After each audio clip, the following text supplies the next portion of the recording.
Long ago, in a village far away, there lived a young woman named Sophia. She was 22 years old, and everyone in the village thought she was the most beautiful girl they had ever seen. Her skin glowed like gold in the sunlight, and her hair was as dark as the night sky. Many young men from all around the village came to ask for her hand in marriage, hoping she would say yes. But Sophia refused them all. She would sit with her friends by the river, laughing and talking about the men who came to court her.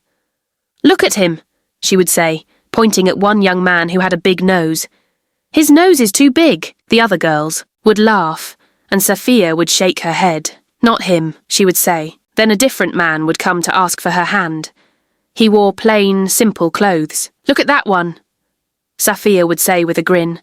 "His clothes are so boring." Again, the girls would giggle with her friends, and Sophia would smile and turn to her friends and said, "I will only marry the most handsome man in the world. The man who comes to me must be perfect and rich, just like a king." Her friends nodded, but they were a little worried. They knew that Sophia's dream of finding the perfect man might not come true. But Sophia wasn't worried. She believed that someday the perfect man would turn up, and he would be everything she ever wanted. As days passed, more and more men came to ask for her hand. Some were strong and brave, some were kind and rich. But Sophia just smiled and said, "No, you are not the one," she would say. Her parents, especially her mother, were growing more and more worried. They loved their daughter and wanted her to be happy, but they couldn't understand why she refused such rich men. They were good matches, and the villagers said Sophia was lucky to have such offers.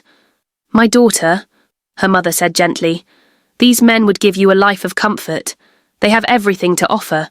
You could live in beautiful homes, eat the best food, wear fine clothes. All of this could be yours. Why are you refusing them?" Sophia smiled softly but shook her head.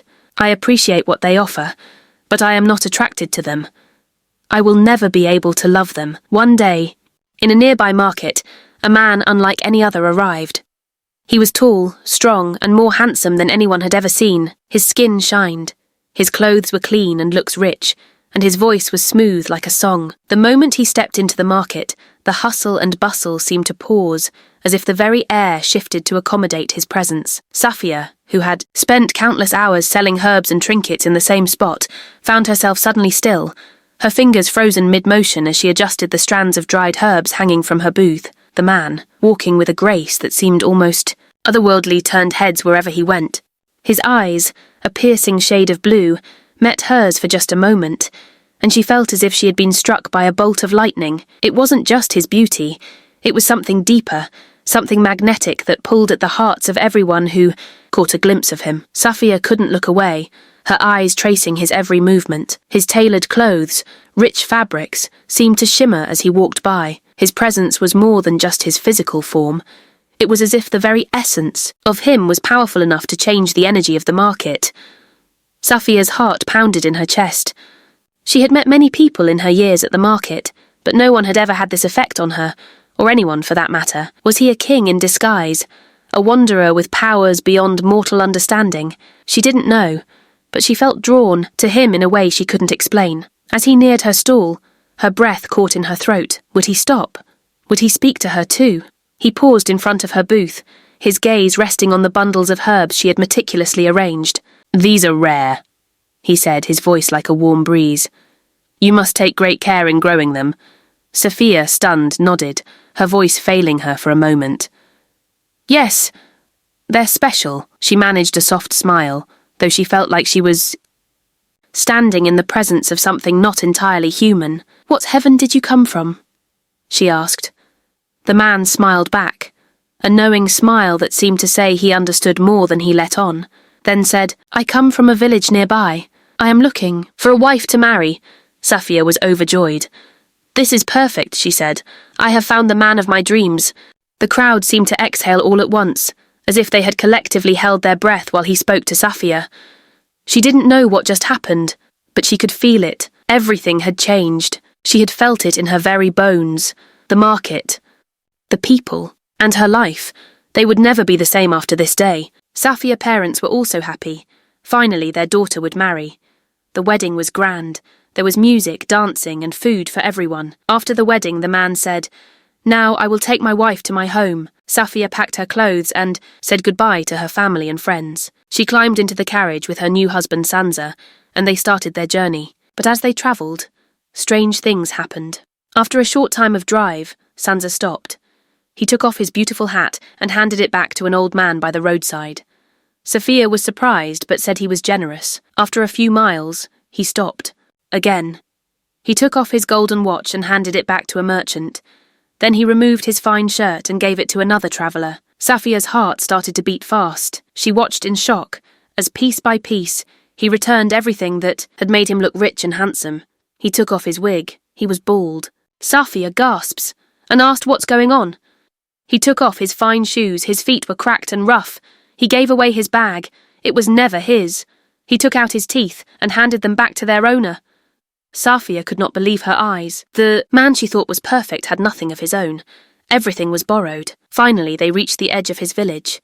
He stopped the carriage, got out, and returned it to its owner. Now they had to walk. Safia was tired and scared, but she followed him. When they entered his village, her heart sank. It was small, poor, and broken. The houses were made of old wood and metal scraps. Children ran around barefoot, and the air smelled of dust and smoke. Her husband led her to his home. It was not a big house. It was a tiny hut made of leftover wood and old roof metal.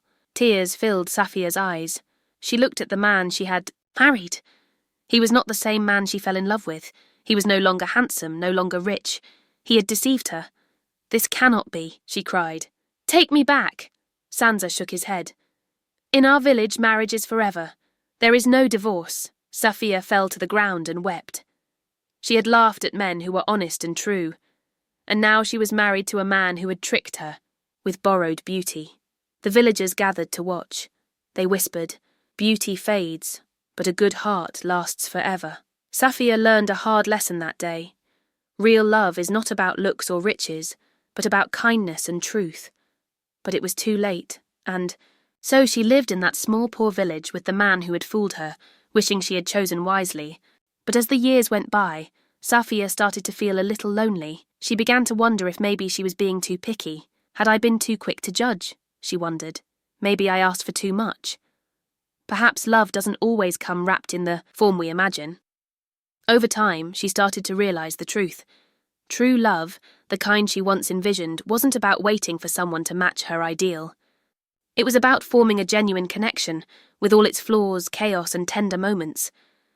Safia still yearned for a deeper love, one that bridged the gap between her heart and the world.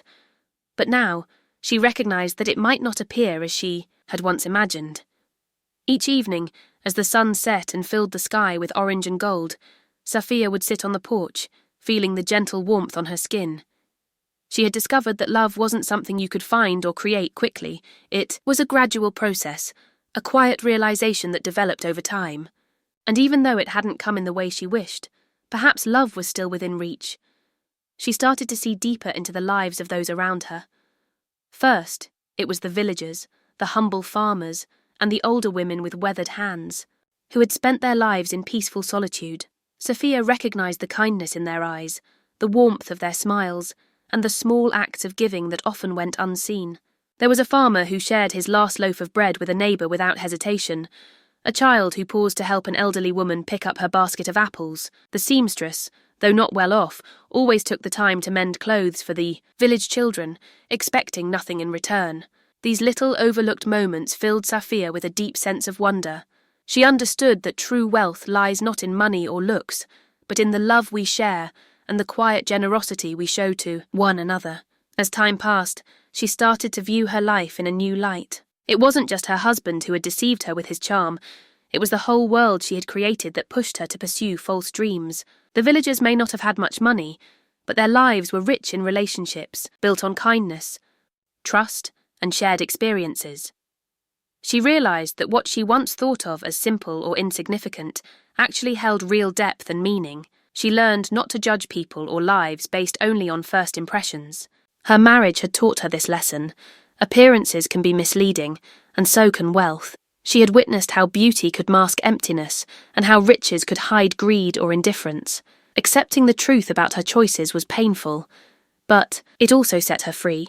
She no longer needed to chase an unrealistic idea of happiness or a perfect partner. Instead, she could embrace the richness of the ordinary, the power of the small, quiet moments that built a life with meaning.